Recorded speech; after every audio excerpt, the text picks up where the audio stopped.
Positive and negative reinforcement.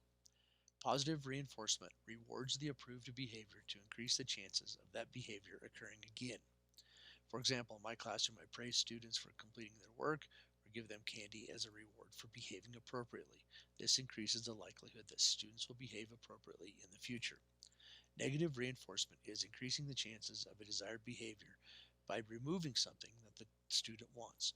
For example, in my classroom, if a student is struggling to stay on task, I can take away certain privileges like their cell phone or have them stay after class, and this seems to have an effect on them to change their behavior. Negative reinforcement is not punishment. Punishment decreases a behavior, while positive and negative reinforcement increases a behavior. In my classroom, I mostly use positive reinforcement. I think it just comes more naturally to me than negative reinforcement. I rarely use punishment. Because of this, my classroom runs smoothly with few issues because my new students know what is expected of them and they are rewarded for the appropriate behaviors. I vary the schedule of reinforcement so that they never know when they will get rewarded. The most common types of reinforcers I use are praise or giving them an extra privilege, such as using their cell phone or going to lunch early.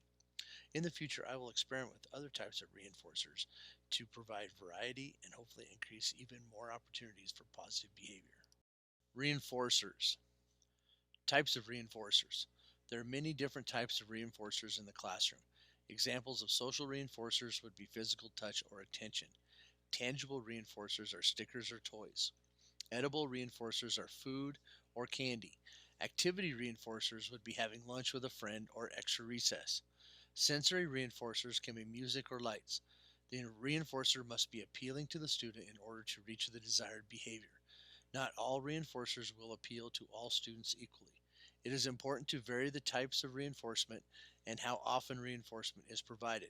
When reinforcement is predictable, students may not display the appropriate behavior.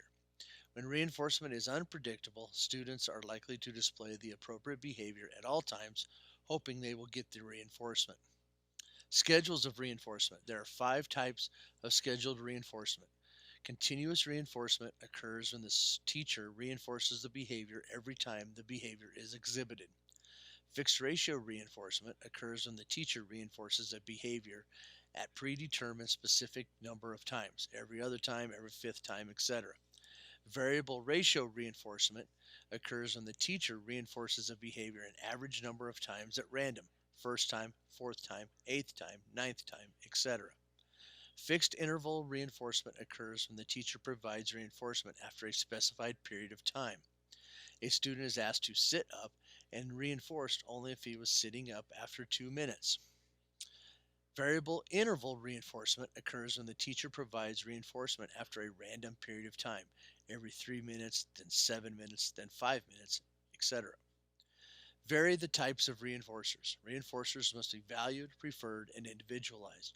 What may be extremely motivating for one student may be entirely useless for another. It is important that the reinforcer is something that is relevant to them, something that they want to work to receive. Teachers and staff members need to know that it is okay to try something different if this is not working. Teachers and other staff members should give an adequate amount of time with each reinforcer, but not push something that does not work. Not to be confused with an incentive, a reinforcer is something given or done after the behavior has happened, whereas an incentive happens or is discussed before behaviors happen.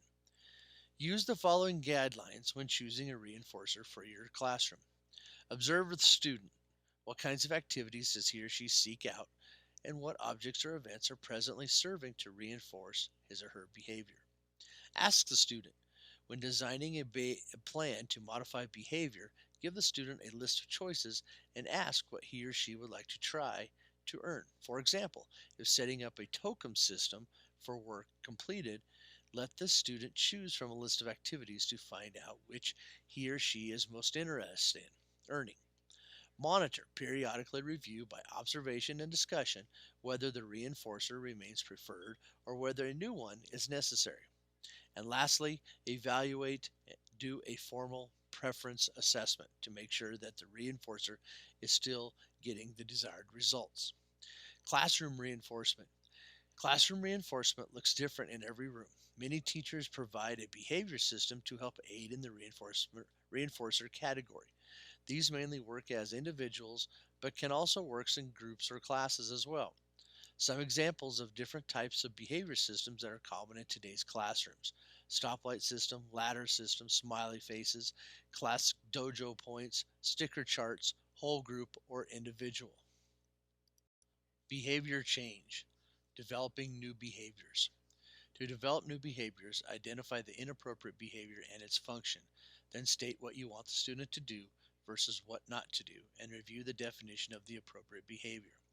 The token economy is an example of a positive reinforcement where the child receives tokens as a reward for appropriate behavior. When trying to develop new and positive behaviors, you need to know what the existing behavior is and where it stems from. You need to give the student multiple examples of what you expect the behavior to look like or sound like. That way, students have a clear understanding of what you are expecting of them. Review and define what you want them to do in place of their other behaviors. When selecting a replacement behavior, also make sure that the replacement behavior is based on the target behavior definition. Choose a replacement behavior that states what the student is to do. State that it is something the student can do or can learn to do. Also, is a behavior that is supported by the natural environment.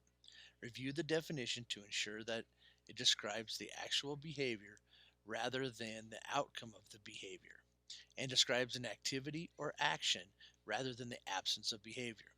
After you determine the function of the target behavior, review the target behavior definition to ensure that it includes only behaviors that belong to the same response class, and review the replacement behavior to ensure it fits logically with the function of the behavior.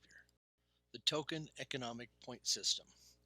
One of the most commonly used behavior management interventions, especially in settings for students who have learning or behavioral challenges, is the points token economic system. A point system or token economy involves awarding reinforcers, tokens, chips, stickers, check marks, points, stars, or other items or markings to students who demonstrate desired behaviors identified by the teacher.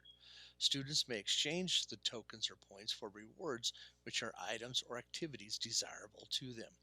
These systems are often quite effective for students who are resistant to other types of motivational or behavior management techniques. Other benefits of this program are ease of administration, the use of immediate or frequent reinforcement, tokens or points, while teaching delayed gratification, saving the primary reinforcements until trade in time, lack of boredom or satiation for the student due to the availability of a variety of backup reinforcers, and lack of competition between students as they compete only against themselves or with their table team in group versions.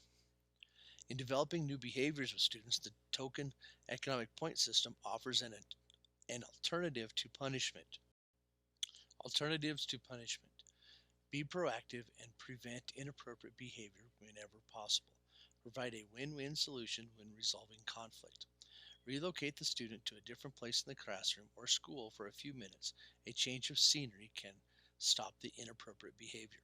Give students choices. Sit in the yellow chair, blue chair, complete your work now or at home, or just some examples. Whisper to get the student's attention. Restate and revise classroom expectations. Behavior momentum. Behavioral momentum is a behavioral strategy that requires the adult to make requests that are easy for the student to follow before making requests that are more difficult. Behavior momentum is an effective strategy because it provides the student opportunities to be successful, which then motivates the student to continue. Behavior momentum can be applied to teach anything, including academics, social skills, and behavior. Behavior momentum is often used in classrooms to improve task completion and increase compliance, in turn creating opportunities for success. Behavior momentum reminds me of zone of proximal development. A zone of proximal development is a strategy to teach students just beyond their ability level. If an activity is too easy or too hard, the students are not learning and not engaged. But if the activity is just beyond their ability level, students are pushed to learn but still have the opportunity to be successful. And this is an effective strategy to help change the student's behavior. Contingency contracting. A contingency contract includes behavioral or academic goals for the student. The student will receive a previously determined award once those goals are met. The goals of the contract can be anything the student needs to improve on except for dangerous behavior. There should only be one goal per contract. To define a goal, the teacher needs to develop a baseline for the desired behavior. Then the teacher can identify a specific objective and clarify the behavior for the goal. The goal should be stated positively. When defining the goals, you should first assess the level of performance. Assess over a 1 week period to determine the student's baseline level of performance. And then when the contract is completed, give the student the reinforcement. You can always practice with a short contract. After establishing a baseline level of performance, turn the goal into a specific objective. Now involve the student in drawing up the contract. Considerations for the contract should include whether the student should receive the reward immediately or after completing the contract. The contract goals should be stated positively. State what the student will do, not what the student shouldn't do. Modify the contract if no progress is being made. Include parents in writing contingency contracts. Only designate in at-home rewards if parents are willing to deliver them. Contract goals should be as short as 2 or 3 days long and can be written as steps to a larger goal. Our school implements something similar to contingency contracting. Teachers create contracts when a student is having behavioral issues, but if the student breaks that contract, they don't get to participate in the reward. I like the idea of having a reward instead of a consequence, and I am going to suggest this to the teachers in my school.